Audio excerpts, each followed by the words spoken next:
5월 달을 가정의 달이라고 하고요. 5월 셋째 주일, 특별히 첫 주는 어린이 주일, 두 번째 주일은 어버이 주일, 세 번째 주일은 스승의 주일, 그리고 네 번째 주일을 우리는 청년의 주일이라고 하는 의미를 두어서 우리 한국 교회가, 그리고 우리 교회가 전통적으로 지켜오고 있습니다. 우리가 조금 좀 착각하기 쉬운 것은 예배는 하나님께 드리는 것인데 어떻게 의미를 부여해서 이런 예배를 특별히 드릴 수 있을까, 그런 생각을 하게 됩니다.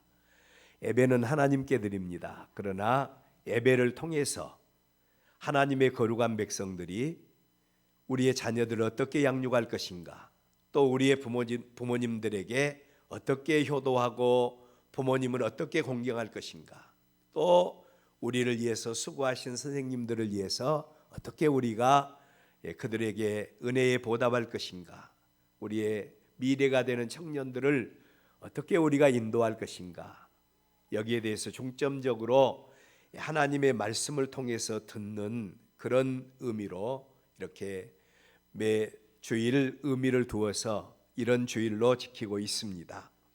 오늘은 특별히 세 번째 주일, 스승의 주일입니다. 사람과 사람과의 사이는 만남을 통해서 서로가 서로에게 부족한 부분, 서로가 서로에게 필요를 채워줌으로 함께 자라가는 공생관계라고 할 수 있죠. 사도 바울은 하나님의 교회를 하나의 몸으로 보았습니다. 하나님의 교회는 하나의 몸이다. 그리고 그 몸된 교회를 세우기 위해서 하나님은 친히 각 사람들에게 각 사람의 재능과 그리고 또한 은사에 따라서 직분을 맡겨주십니다. 하나님이 직분을 맡겨주셨고 하나님의 몸된 교회를 세워나갈 수 있도록 하나님의 성령을 그들에게 부어주신 겁니다. 여기에서 우리 성도 각자에게 필요한 조건이 있습니다. 그게 뭔고 하니, 은사를 바탕으로 해서 우리가 하나님의 교회를 세우는데 두 가지 조건이 필요한데, 첫째는 헌신입니다. 여러분, 성도의 헌신이 아니고는 하나님의 교회가 세워질 수가 없어요. 성도의 헌신을 통해서 하나님의 교회가 세워지고 성도의 희생을 통해서 하나님의 교회가 세워지는 겁니다. 사람과 사람과의 사이를 인간이라고 그러죠. 사람은 절대로 유아 독존할 수가 없는 겁니다. 하나님의 교회도 어느 특정인만 잘한다고 해서 하나님의 교회가 건강하게 세워지는 게 아니라 교회 안의 모든 성도들이 나에게 맡겨주신 그한 달란트 사명을 잘 감당하고 헌신과 희생을 통해서 하나님의 교회가 세워지도록 되어 있다는 겁니다. 사람이 이러한 존재이기에 한 사람이 자기를 바로 세우고 건강한 사람이 되기 위해서 꼭 필요한 조건이 있는데, 그게 뭔고 하니 만남이라고 하는 것입니다. 만남의 복이라고 할 수 있어요. 그런데 이 만남의 복은 크게 두 가지로 나눌 수 있습니다. 첫째로는 나의 의지와는 전혀 상관없이 운명적인 만남이 있습니다. 예를 들어서 부모와의 만남이 그렇죠. 나의 의지와는 전혀 상관없이 운명적으로 만나는 만남이 부모와의 만남입니다. 나는 이런 부모 만나고 싶다고 해서 만날 수 있는 사람은 이 땅에 아무도 없을 것입니다. 부모와의 만남을 가리켜서 우리는 운명적인 만남이라고 하죠. 또 하나님과의 만남도 그렇습니다. 허물과 죄로 죽었던 우리입니다. 우리를 살리기 위해서 하나님이 친히 하늘 영광 버리시고 이 땅에 오셨고 십자가 죽음을 통해서 우리의 구원을 완성하십니다. 그리고 그를 믿는 자에게 하나님의 자녀가 되는 권세를 주시겠다고 약속하시지요. 이 만남도 역시, 이 만남은 우리의 영혼을 결정하는 너무너무 중요한 만남이 아닐 수가 없습니다. 그런데 이처럼 소중한 만남도 나의 의지가 아닌 사람들의 생사화복을 주관하신 전능하신 하나님의 주권적인 섭리에 의한 만남이라고 할 수가 있는 겁니다. 두 번째 만남이 있습니다. 하나님의 은혜와 하나님의 축복의 열매에 의한 만남이 그것입니다. 하나님의 축복과 은혜의 열매에 의한 만남입니다. 예를 든다면 살면서 자연스럽게 그리고 필연적으로 만나게 되는 만남으로 친구와의 만남이 그것이라고 할 수 있죠. 친구와의 만남이 얼마나 소중한 만남인지 몰라요. 어떤 사람은 친구 한 사람 잘 만나서 방황하던 인생길을 수정해서 바른 길로 가기도 하고요. 또 어떤 이는 친구 한 사람 잘못 만나서 엉뚱한 길에서 방황하고 인생을 망쳐버리는 이런 모습들을 우리는 얼마든지 볼 수가 있는 겁니다. 하나님의 주권을 인정하는 성도, 하나님의 은혜와 하나님의 축복을 인정하는 성도들은 사랑하는 자녀를 위해서, 우리의 삶 속에서 만남을 위해서 우리가 해야 될 일이 무엇인가를 분명히 알 수 있어야 돼요. 이처럼 만남이 중요하다고 한다면, 이처럼 만남이 하나님의 축복이라고 한다면 우리는 하나님 앞에 이 일을 놓고 기도해야 합니다. 하나님, 나의 삶 속에서의 만남의 복을 달라고요.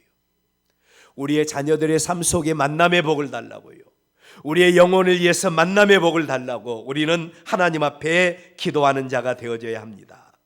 왜냐하면 우리가 가는 인생길은 계속해서 머물러 있는 것이 아니라 움직이고 있기 때문입니다. 우리는 이러한 인생길에서 어떤 일을 만날는지 우리는 알 수가 없어요. 그래서 우리가 흔히 쓰는 말로 사람 팔자 알 수 없다고 하지 않습니까? 우리 인생은 이렇게 알 수 없는 것입니다. 또 사랑하는 자녀들이 조금 자라나서 학교에 가게 되면 선생님과의 만남도 그들의 이 평생을 좌우하는 중요한 만남이 될 수가 있죠. 저는 이 말씀을 준비하면서 두 가지 생각을 해봤어요. 첫째로는 내가 하나님의 종으로 목사가 될 수 있었던 결정적인 계기가 무엇이었는가 생각해 보니까 나는 시골 출신이고요. 그리고 또한 대체적으로 학생들도 보면 학교에서 가까운 동네 아이들이 공부를 더 잘합니다. 그런데 저희 마을은 학교에서 조금 좀 멀리 떨어진 그런 마을이었어요. 물론 그 가운데서도 공부를 잘하는 아이들이 있기는 했지만 대체적으로 그랬습니다. 그래서 별 꿈도 없었어요. 그런데 그러던 제가 목사가 되겠다고 꿈을 꾸게 된 것이 있는데, 어린 시절에 제가 다니던 저희 시골 교회, 아주 조그만 교회여서 옛날에는 목사님들이 많지 않아서 전도사님이 심우하던 그런 교회였어요. 매우 신실한 분이셨습니다. 체험적인 신앙으로 그 믿음이 불타올랐고요. 얼마나 기도를 뜨겁게 했는지 아주 은사가 충만한 그런 전도사님이었어요. 종말론적인 설교와 그리고 천국과 지옥에 대한 설교를 굉장히 많이 했던 그런 분으로 생각합니다. 하나님의 심판에 대한 설교를 많이 했던 것으로 기억합니다. 그런데 이분이 저를 굉장히 사랑해 주셨던 것 같아요. 그리고 목회자에 대한 꿈을 꾸게 했고 신학을 하도록 지도를 하셨고, 그리고 목사가 되게 하는 길로 인도해 주셨습니다. 만약에 제가 이분 전도사님을 만나지 못했다면 목사가 될 수 있었을까 생각을 하게 됩니다. 제가 목사가 될 수 있었던 것은 첫째로는 하나님의 은혜요, 두 번째로는 만남의 복을 통해서 이루어지는 것이 아니었는가, 그런 생각을 해보곤 합니다. 두 번째로 이 말씀을 준비하면서 생각한 말씀이 있습니다. 나를 통해서 만남을 가진 사람들, 나를 만난 사람들, 나를 통해서 만남을 가진 사람들에게 나는 어떤 영향력을 행사하고 있는가? 목사로서 가장 큰 소망이 있다면 목사로서 나를 만난 모든 성도들이 구원의 확신과 하나님 나라를 위한 소망과 희생과 헌신의 사람으로 하나님의 거룩한 백성으로 쓰임받는 이런 삶을 살 수 있다면 그것같이 행복한 목사의 삶이 없겠다, 그런 생각을 해보곤 합니다. 다시 말하면 믿음의 확신 속에서 하나님의 거룩한 백성으로 건강한 성도의 삶을 살아가는 이런 성도들이 나를 만난 성도들이 되었으면 좋겠다. 다른 것은 하나도 욕심이 없어요. 이런 욕심을 가져보곤 합니다. 오늘 스승의 주일을 맞이하면서 우리가 가장 마음속에 간직해야 될, 우리 성도 한 사람 한 사람이 간직해야 될 그런 말씀으로 좋은 영향력을 끼치는 사람이 되자, 좋은 영향력을 끼치는 사람이 되자라고 하는 말씀을 묵상하면서 오늘 하나님의 말씀을 준비를 하게 되었어요. 첫째로 만남의 복에 대해서 우리가 말씀을 드렸는데, 만남의 복은 하나님이 주관하신다는 사실 우리가 기억할 수 있기를 바랍니다. 이 일을 위해서 우리는 기도해야 됩니다. 하나님과의 만남을 위해서, 사람과 사람과의 만남을 위해서, 아니 우리의 이웃과 만남을 위해서, 우리의 친구와 만남을 위해서, 우리의 사업상의 어떤 파트너를 만나는 일들에 대해서도 우리는 기도해야 돼요. 왜냐하면 만남의 복은 하나님이 주관하시기 때문입니다. 오늘 우리의 본문에서 두 사람을 만날 수 있죠. 첫째로는 유다 왕 요아스 왕에 대한 왕입니다. 요아스는 남유다의 8번째로 왕이 된 그런 왕이었어요. 원래 여러분, 이 요아스는 왕이 될 수 있는 그런 사람이 아니었어요. 그의 조부인 요람 왕이 하나님의 명령을 어깁니다. 그리고 북이스라엘과 아합의 왕비인 이세벨의 영향을 받아서 하나님의 백성이 하나님을 버리고 바알신을 섬기게 돼요. 여러분, 이스라엘 백성의 역사에서 가장 찬란하게 빛나는 그런 때가 있었는데, 하나님을 영화롭게 하고 하나님께 영광 돌리고 그리고 오직 하나님께만 예배하는 그러한 모습 속에서 하나님이 영광 받으시고 그들에게 이른 비와 늦은 비의 은혜를 내려주실 때에 이스라엘은 영광의 나라를 그들이 구가할 수가 있었어요. 오늘 우리 성도들도 마찬가지입니다. 우리가 세상 것 물론 추구하고 열심히 우리가 세상 살아야, 세상 사는 건 너무너무 중요하지만 그것보다 더 중요한 것이 있다면 하나님과 나와의 관계를 바로 가질 수 있기를 바랍니다. 그래야 우리에게 소망이 있고 그래야 우리에게 능력이 있어요. 근데 이스라엘의 요람 왕은 어리석게도 하나님을 버렸어요. 그리고 바알신을 섬기게 됩니다. 이 일로 인해서 하나님의 노를 격발시켰습니다. 그리고 또한 요아스 왕의 부친이었던 아시아 왕은 이스라엘의 요람 왕의 병문안을 갔다가 반역자 예후에 의해서 죽임을 당하게 되는 이런 엄청난 사건을 맞이하게 됩니다. 이 정도에서 하나님의 징계와 심판이 끝나버렸으면 좋을 건데, 이러한 사실을 알게 되었던 아시아 왕의 모친이었던 아달랴라고 하는 사람이 다윗 왕가의 씨를 모두 죽이고 자신이 친히 유다의 왕이 되는 비극적인 사건이 일어나게 됩니다. 이러한 일련의 사건으로 볼 때 다윗 왕가의 씨앗 가운데 한 사람이었던 요아스도 죽임을 당하여 마땅했던 그런 사람이에요. 그런데 그런 상황 속에서 요아스가 유일하게 다윗의 씨로 살아나게 된 겁니다. 첫째로는 하나님의 은혜였고, 두 번째로는 만남의 복 때문이었어요.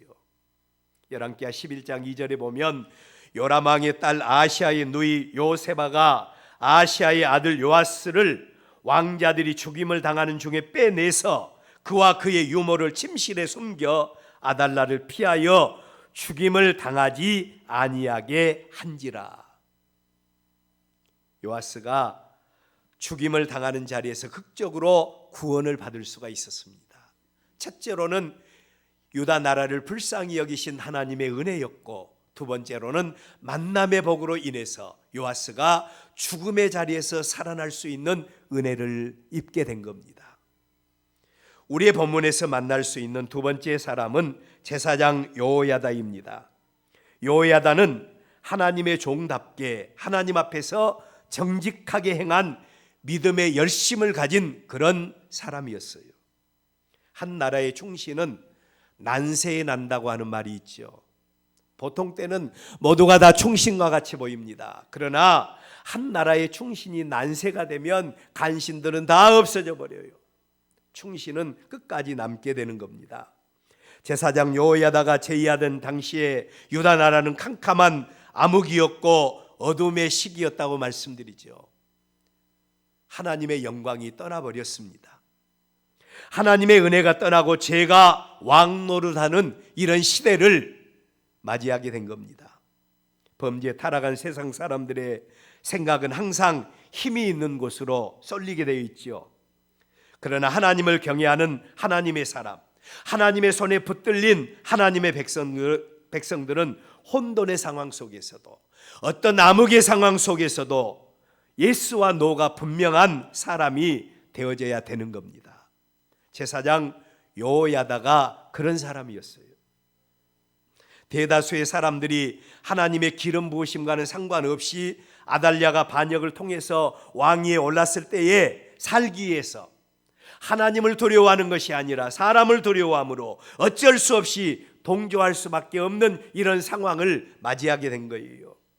그런데 여러분, 우리가 꼭 기억하고 넘어갈 말씀은 아무리 시대가 변하고 아무리 상황이 변한다 할지라도 하나님을 경외하는 하나님의 백성이라면 어떤 상황 속에서도 우리가 마땅히 행해야 될 일이 있고 마땅히 행하지 말아야 될 일이 있다는 사실을 우리는 분명히 알아야 돼요. 하나님은 우리의 일거수일투족과 중심을 보고 계셔요. 제사장 여호야다가 그런 사람입니다.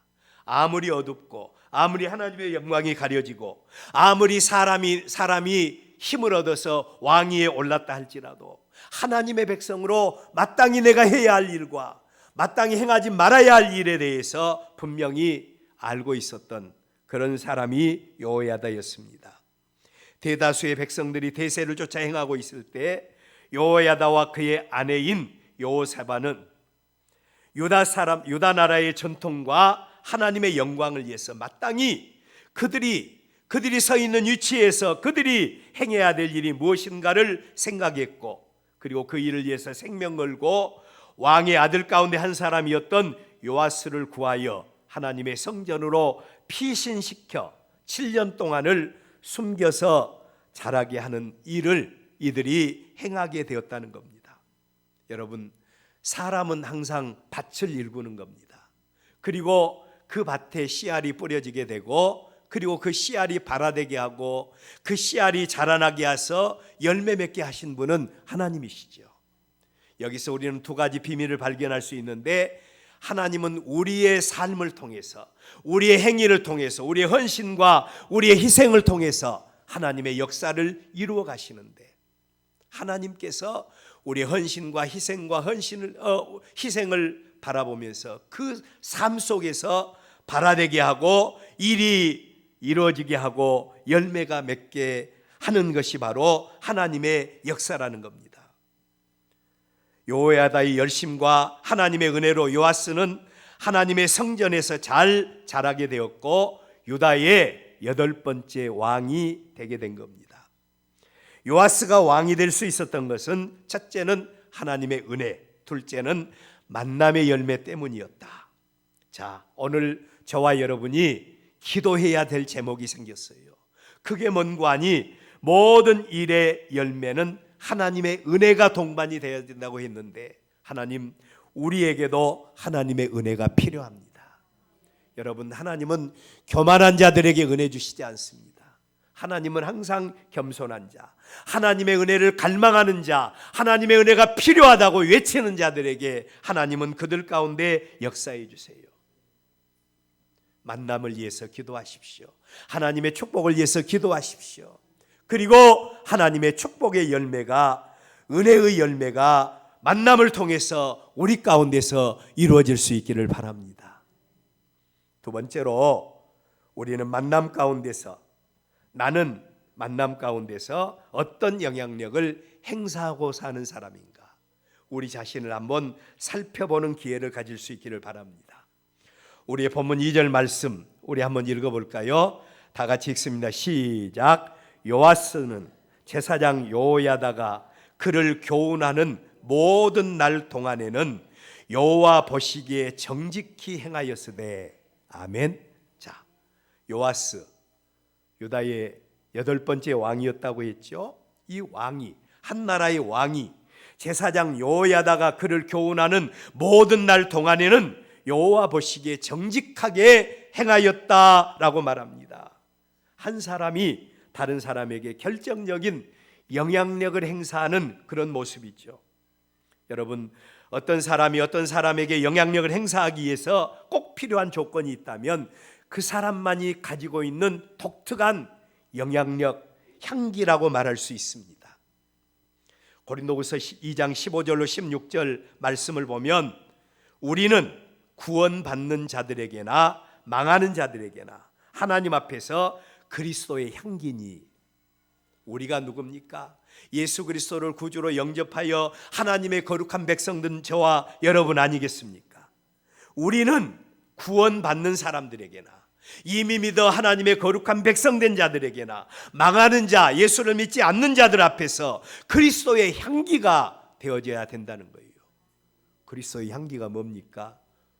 우리는 허물과 죄로 죽었던 자인데 예수 그리스도 안에서 죄사함 받고 하나님의 거룩한 백성이 되어지고 거듭난 피조물로서 새 생명을 입은 자가 될 수 있다고 하는 이 사실을 분명히 아는 자들입니다.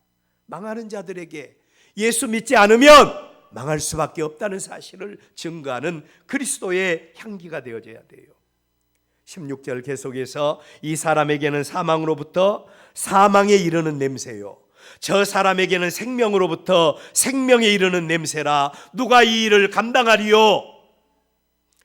자기만이 가지고 있는 독특한 향기, 자기만이 지니고 있는 그 무엇이 없으면 어떤 사람에게도 영향력을 행사할 수 없다는 겁니다. 그렇다면 예수 믿고 구원받아 하나님의 백성으로 살아가는 저와 여러분에게 어떤 향기가 있습니까? 사도 바울의 말대로 이미 믿는 자들에게 야야 우리 더 열심히 해야 되겠어, 이래가지고 되겠어? 하나님이 우리 엘베델 교회를 우리에게 맡기셨는데 이 교회 우리 이렇게 해서 되겠냐? 더 열심히 하자. 더 열심히 해서 열매 맺는 우리가 되어서 은혜의 보좌 앞에 나가야 되지 않겠느냐? 믿는 사람들에게는 이 믿음을 독려해서 함께 하나님 앞에 영광을 돌리는 이런 향기가 우리에게 있어야 되겠다는 거예요. 이게 바로 믿는 자에게 나타내는 향기인 것입니다. 믿지 않는 사람들에게는 예수 믿지 않으면 영원히 멸망받을 수밖에 없다는 증인의 향기를 가지고 있는 우리가 되어져야 된다는 거예요. 오늘 우리의 본문에 여호야다, 제사장 여호야다는 하나님을 경외하는 그 믿음의 향기를 가지고 있었던 겁니다. 그 믿음의 향기를 가지고 있었어요. 하나님의 백성이 어떻게 살아야 한다는 구체적인 향기를 가지고 있었다는 겁니다. 그랬기에 먼저 그는 자기 자신이 그러한 삶을 살았고, 다음으로 한 나라의 왕이요 자신에게 생명을 빚진 자인 요아스 왕을 향하여 하나님의 거룩한 백성으로 어떻게 살아가야 할 것인지, 유다 백성의 하나님 나라 백성의 왕으로서 어떻게 왕 자신의 삶을 살아가야 할 것인지 구체적인 교훈과 증언을 함으로 한 나라의 왕에게도 이렇게 엄청난 영향력을 행사할 수 있었다는 겁니다. 오늘 우리의 본문에 그 제사장 여호야다가 사는 동안에는 여호와 하나님 보시기에 정직히 행하였다고 말합니다.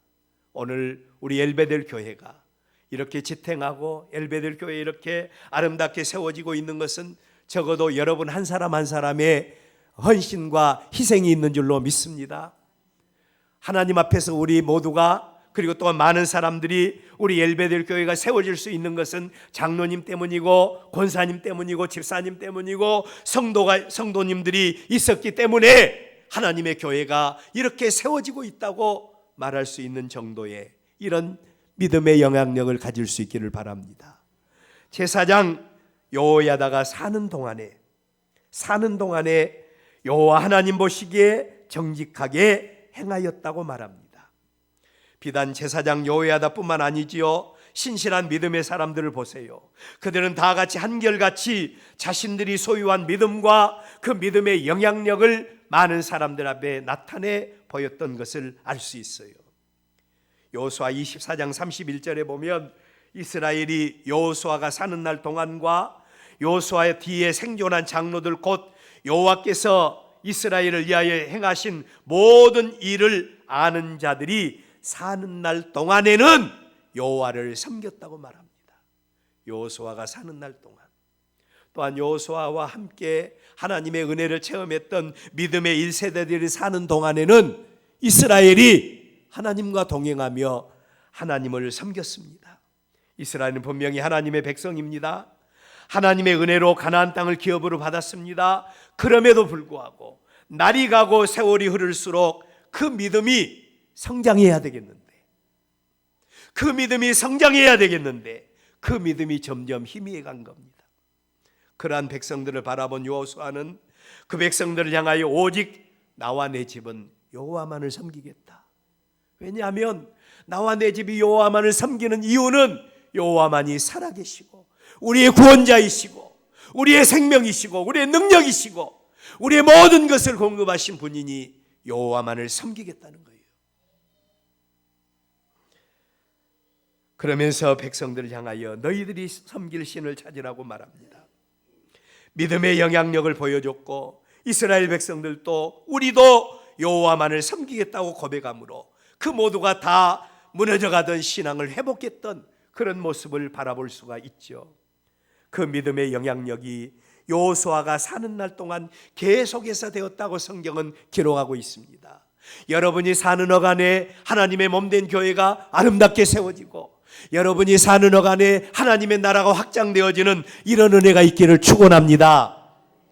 우리가 제2의 여호야다가 될 수 있기를 바라고요, 우리 한 사람 한 사람이 제2의 여호수아가 될 수 있기를 주의 이름으로 축원합니다. 이런 믿음이 이 시대에 필요합니다. 마지막으로 생각할 수 있는 말씀이 있습니다. 흔들림이 없는 믿음을 위해서 우리에게 꼭 필요한 믿음이 있다는 겁니다.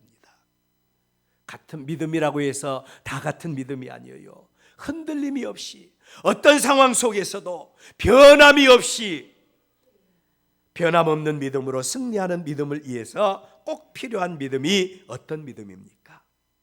다른 사람에 의해서 영향을 받고 나는 누구 때문에 예수 믿고 나는 누구 때문에 교회 다니고 나는 누구 때문에 엘베델 교회 성도가 되고 하는 이런 믿음이 아닙니다. 흔들림이 없는 믿음, 이 믿음은 적극적인 믿음으로 다른 사람들에게 영향력을 행사할 수 있는 믿음이 진짜 믿음인 줄로 믿으시기를 바랍니다. 다른 사람에게 영향력을 행사할 수 있는 믿음이어야 돼요. 우리 교회 집사님, 우리 교회 권사님, 우리 교회 목사님, 우리 교회 장로님 가운데 다른 사람에게 좋은 믿음의 영향력을 행사하는 것보다는 나쁜 믿음의 영향력을 행사하고 있다면 그 믿음은 하나님께서 결코 인정하지 않을 것입니다. 자, 여러분, 우리의 믿음이 혹시 남들 때문에 믿는 믿음은 아닙니까? 다른 사람 때문에 믿는 믿음은 형편과 처지, 환경에 따라서 언제 어떤 모습으로 변화될지 알 수가 없어요. 오늘 우리의 본문에 확실한 믿음의 영향력을 소유했던 제사장 엘리야다. 그는 환경과 형편과 처지에 동요되는 그런 믿음이 아니었지요. 어두움 속에서도 한 가닥의 밝은 빛이 되어서 그 나라를 살리고 하나님 나라를 세우는 믿음의 능력을 가졌던 사람이 바로 이 제사장 엘리야다였지요. 그가 사는 동안에는 어떤 경우에도 그 나라의 믿음이 흔들리지 않았다는 것입니다. 여호야다가 사는 동안에는 어느 누구도 요아스 왕이나 왕이 믿고 따르는 여호와 하나님에 대한 신앙에 대해서 말하는 사람이 한 사람도 없었어요. 이유는 제사장 여호야다의 믿음의 영향력과 그리고 믿음의 능력이 그만큼 막강했기 때문이었다는 사실입니다. 그런데 그 여호야다가 죽었어요. 여호야다가 죽은 다음에 어떻게 되었습니까? 요아스 왕의 주변에 많은 사람들이 일어나기 시작합니다. 그들 가운데는 요아스의 선왕이었던 아시아 왕 때에 섬겼던 그런 신하들도 있었을 겁니다. 나름대로 그들의 정치적인 세력을 가지고 있었을 거예요. 지방에는 또 많은 호족들이 있었습니다. 이 호족들은 또 어떠했습니까? 전에는 여호야다, 제사장 여호야다의 신앙의 영향력 때문에 찍소리도 하지 못한 자들이었어요. 그런데 그 여호야다가 죽자 그들이 각각이 일어나서 왕으로 하여금 하나님을 떠나게 합니다. 사신 우상을 섬기도록 압력을 가합니다. 만약에 왕이 자신들의 말을 듣지 않으면 신상에 이롭지 못할 것이라고 하는 막가는 이런 발언을 했을 수도 있어요. 그러니까 이 요시야 왕이 흔들릴 수밖에 없었지요. 이런 상황 속에서 만약에 요시야 왕의 믿음이 다른 사람에 의해서 믿는 믿음이 아니라 내가 체험하고 내가 확신하고 내가 만난 하나님, 내가 의지하는 하나님, 그 하나님이야말로 살아계시고 우리의 생사화복을 주관하시는 전능하신 하나님이라고 하는 그 사실을 믿는 그 믿음이 있었다면 그는 어떤 경우에도 흔들리지 않았을 겁니다. 사람을 두려워하지 않았을 거예요. 그런데 이러한 상황 속에서 요아스 왕은 어떻게 변했는가? 사람들의 압력에 의해서 여호와 하나님을 버릴 수밖에 없었다는 겁니다. 우리는 다른 사람들의 신앙에 대해서 평가하기를 너무 좋아하죠. 아니, 세상에 그렇게 하나님의 은혜로 왕이 되었고 그렇게 제사장에 의해서 그가 생명을 빚진 자가 되었고 그리고 하나님의 은혜로 세움받은 이 왕이 왜 그렇게 흔들렸지? 왜 그렇게 하나님을 떠나서 우상을 섬겼지? 세상에 그런 배은망덕한 사람이 어디 있어? 우리는 그렇게 말하기를 쉬워해요. 근데 여러분, 우리도 마찬가지예요. 우리의 마음속에 믿음의 확신이 없으면요, 우리도 형편과 처지 상황, 우리 주변의 사람들, 나하고 가장 가까이 지내는 사람, 나에게 영향을 미칠 수 있는 사람, 이런 사람들이 신앙 포기하고 그리고 내가 가는 길로 가자고 하면 여러분은 어떻게 하겠습니까? 우리도 요시야와 같이 흔들리고 요시야와 같이 그렇게 하나님 앞에 생명을 빚진 자이면서도 하나님의 영광을 떠나서 우리도 세상 길로 향하겠습니까? 요시야 왕이 바로 그런 왕이었어요. 하나님을 두려워하는 것이 아니라 사람을 두려워할 때 이런 일이 일어날 수가 있다는 거예요. 하나님을 그는 버릴 수밖에 없었습니다. 결과 마지막에 하나님의 영광이 떠나버리니까, 사람을 두려워하다가 하나님의 영광이 떠나버리니까 이 요시야 왕은 마지막 그가 죽는 자리에 어떻게 죽는 줄 아세요? 반역자들에 의해서 억지로 죽임을 당한 사람이 되어버리고 말았습니다. 우리의 믿음이 누구 때문에 영향을 받는 믿음이어서는 절대로 안 됩니다. 절대로 안 돼요. 오히려 이웃들에게 믿음의 영향력을 행사할 수 있는 저와 여러분들이 될 수 있기를 바랍니다. 이런 믿음이 돼야 돼요.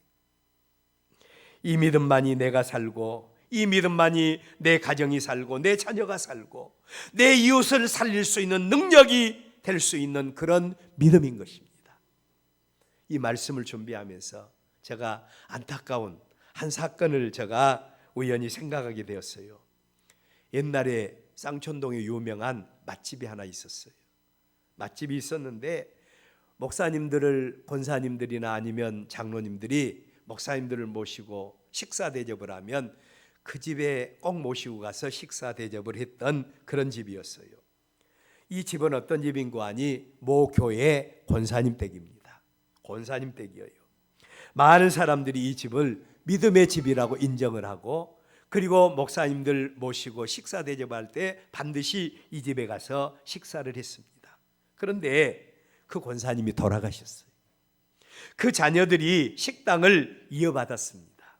그런데 그 집은 이제는, 전에는 목사님들을 대접하고, 전에는 믿는 가정이고, 그래서 전에는 믿는 사람들에게 인정을 받았던 그 집이 하나님을 믿는 것과는 전혀 거리가 먼 집이 되어버렸어요. 왜냐하면 그 자녀들은 신앙생활을 하지 않았습니다. 사랑하는 여러분, 우리의 믿음의 영향력은 어디까지 있습니까? 나만 믿고 내 당대의 믿음의 영향력을 잃어버리는 저와 여러분이 되어서 되겠습니까? 오늘 저는 한 사람 요야다의 믿음을 소개했습니다. 그리고 또한 우리의 복이, 만남의 복, 우리의 인생 가운데 가장 큰 복이 만남의 복이라는 사실을 여러분에게 말씀을 드렸어요. 만남의 복입니다. 이 복은 첫째로는 하나님의 은혜가 동반돼야 되고, 두 번째로는 하나님의 축복의 열매로 인해서 만남의 복이 이루어진다고 했죠. 이 일을 위해서 우리는 기도해야 합니다. 혹시라도 믿음의 영향력이 없어서 가정이 복음화되지 못했다고 한다면 지금이라도 늦지 않습니다. 하나님 앞에 무릎 꿇고 기도해야 합니다. 하나님, 은혜가 떠나지 않게 하시고 하나님의 은혜가 충만한 우리의 가정을 이룰 수 있는 은혜를 주옵소서. 그리고 우리 모두가 우리의 중심을 보신 하나님의 은혜의 보좌 앞에 다 같이 나갈 수 있는 우리 모두가 되기 위해서 5월 달에 우리가 단장해야 될 믿음의 단장이 바로 이것이라고 믿습니다. 제사장 여호야다와 같은 믿음, 아니 이스라엘의 인도자였던 요수아와 같은 믿음, 나와 내 집은 여호와 하나님을 섬기겠다, 너희들은 너희들이 섬길 신을 택해라, 믿음의 영향력을 가지고 외쳤던 요수아와 같은 믿음의 영향력이 여러분에게 있어서 우리의 가정에 하나님의 은혜가 있고 우리 모두에게 만남의 복에 만남의 은혜와 만남의 열매가 있는 그런 놀라운 역사가 우리의 가정과 우리의 삶과 우리의 자녀들에게 임할 수 있기를 주의 이름으로 축원합니다.